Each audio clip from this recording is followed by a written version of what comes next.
صلاح الدين الأيوبي سلطان مبارك، والله ما ذكره في نفسه وفي قلبه حرقة على الإسلام أحد، ما ذكره الآن أحد إلا وبكى حزنا لما يمر بنا من الذل والخذلان والهوان. صلاح الدين الأيوبي وضع على نفسه نذرا أن يخرج الفرنجة من بلاد المسلمين، وأن يقتل صاحب الكرك الرومي، وأن يخلص بيت المقدس من الروم، وما مات حتى دم له ذلك.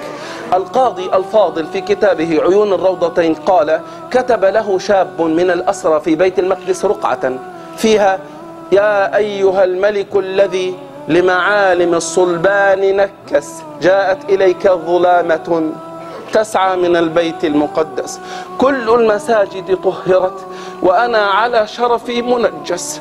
وكتب في آخرها: نشتاق لنسمع الأذان من الأقصى، نشتاق لنسمع الأذان من الأقصى.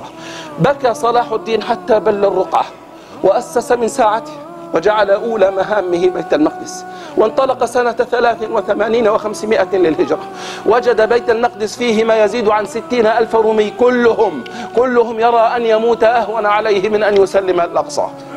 بدأ القتال، غنت سيوف المسلمين ورماحهم في معارك تلو المعارك، واستمر الحصار حتى علم الروم أنهم يذلون لصلاح، فصالحهم ودخل وفتح بيت المقدس صلحا لا عنوة لأسباب مذكورة في التاريخ. لما دخل المسلمون الأقصى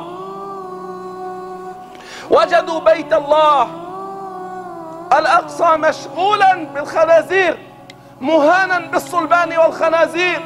الناحية الغربية فيها المراحيض رائحة النتن، والمحراب مشغول بالقذر والأوساخ. بكى المسلمون وشرعوا في تنظيف المسجد وحيطانه وكسر الصلبان بماء الورد والمسك وأطيب الطيب. كانوا يغسلون جدران الحيطان بماء عيونهم وهم يبكون حزنا وفرحا. نظفوا المسجد، فرشوا البسط، فرجوا السجادات، علقوا القناديل، وتلي فيه التنزيل. لما على المؤذن وأذن ضج الناس بالبكاء عند سماع الأذان، ضج الناس بالبكاء، سمعوا الأذان في بيت الله، حرم الناس سماع الأذان فيه. ثم في الرابع من شعبان من ذلك العام رقى صلاح الدين على المنبر وخطبه، قال أو في أول كلمة بعد أن أطال البكاء، قال: الحمد لله الذي أعز الحق بظلال السيوف، الحمد لله الذي أعز الحق بظلال السيوف. ولم تزل القدس محررة إلى أن جاءت أم الشر بريطانيا وأباحتها للصهاينة.